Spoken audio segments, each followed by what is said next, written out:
Okay, I want to do a little talk on transitioning military to the police. I would highly recommend, if you're coming off a deployment or you're getting near your ETS and something like that, looking into the police or the sheriffs or something like that.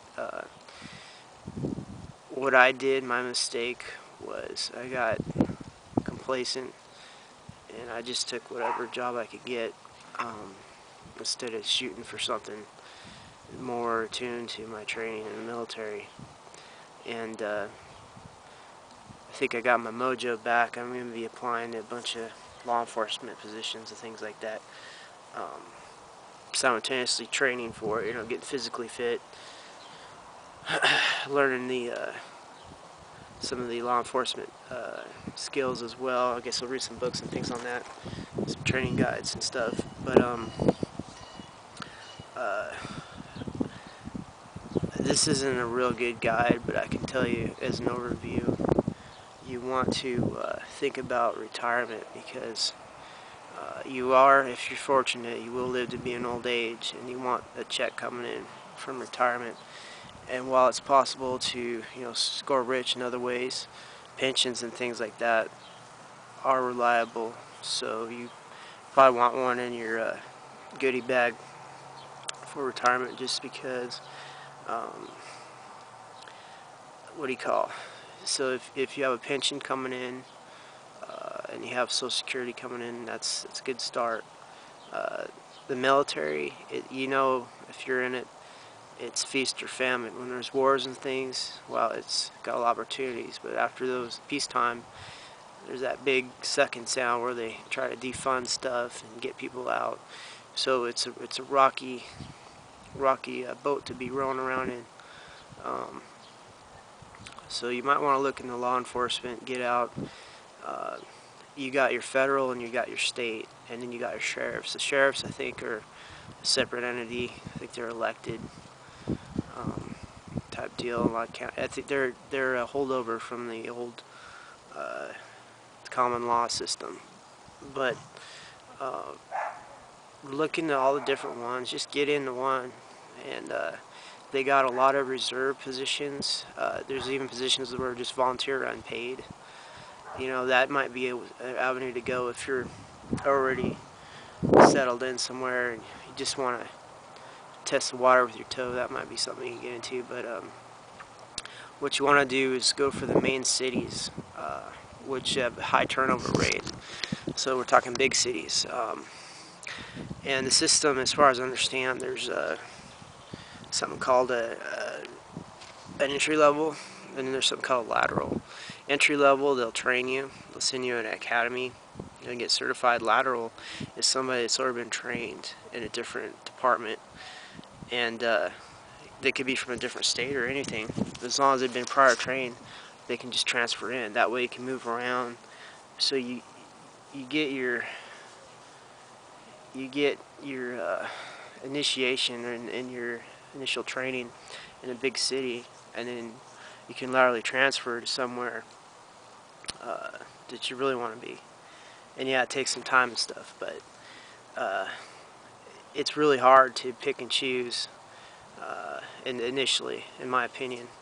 So you want to take what you can get while you can get it. There's a lot of competition, especially with the glut of veterans and things coming down the pipes. You better take what you can get and build on it slow but sure, rather than wait around for the best opportunity. Would you want to wait and eat cake, or would you want to eat a moldy biscuit that's right there right now and not starve? You know what I'm talking about? So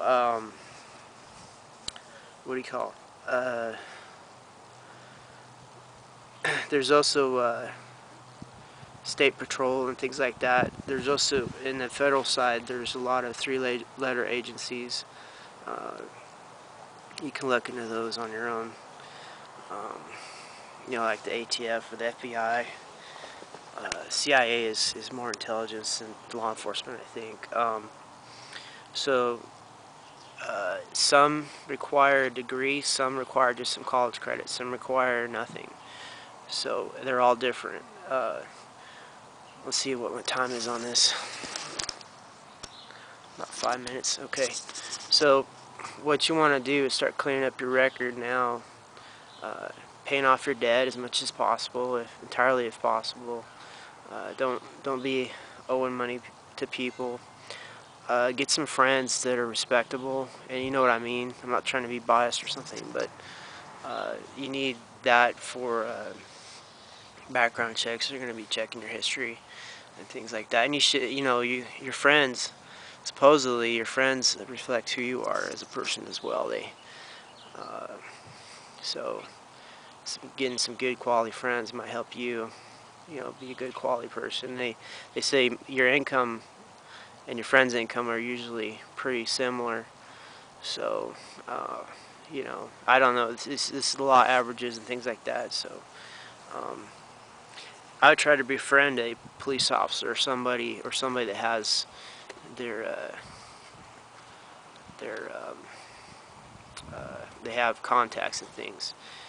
You get unique perspectives, and you learn of things that you wouldn't normally learn of, and maybe some inside information on hiring and stuff like that. That happened for me with the Spokane Police Department, which I just applied to.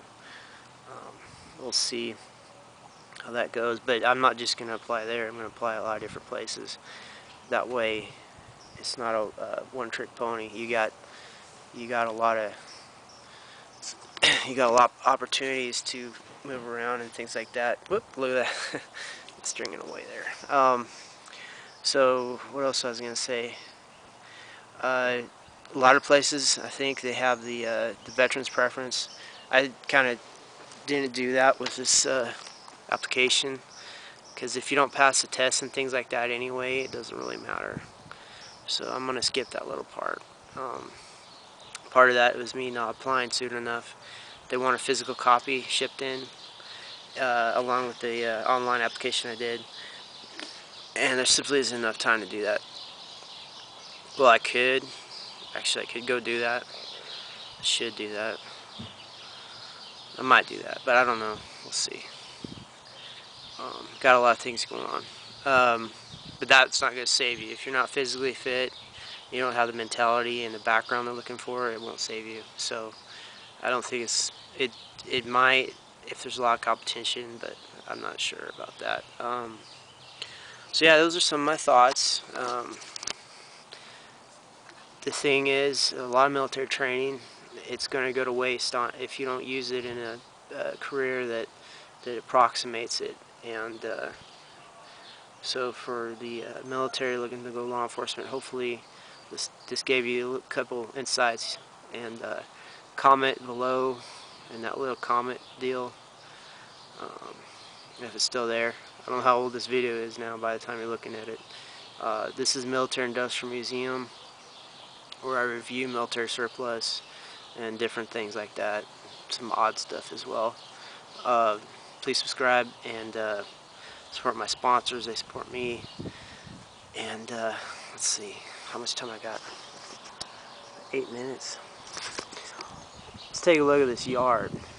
Okay, I bought this trailer. I already have a bona fide stick home, but I bought this trailer to be close to my employment, especially in the winter, because otherwise I'm commuting an hour to employment, which is stupid. So this is the yard I got to fix up. I'm gonna try to put they're called pavers, basic concrete brick things. Walmart's got a sale. They're $1.34 a piece. I'd like to paver out all this stuff here, make a patio. Yeah, these aren't level or anything. The main thing is get them in, and I can tweak and peak them once I have a little more time to deal with that. But yeah, I'm gonna cut all this grass up some more. I've cut the main section there, and make it beautiful. And I'll have a little patio this summer. Maybe do some barbecue and things like that. And then the trailer itself, I got a lot of work to work on it. But that's the other thing. I got an uncle that went law enforcement and became a landlord. So you go into law enforcement and then buy up properties and be a landlord. That's one way to retire as well. So there's a little tidbit. So other than that, take care, be well, and work out. Don't let your body go to crap. See ya.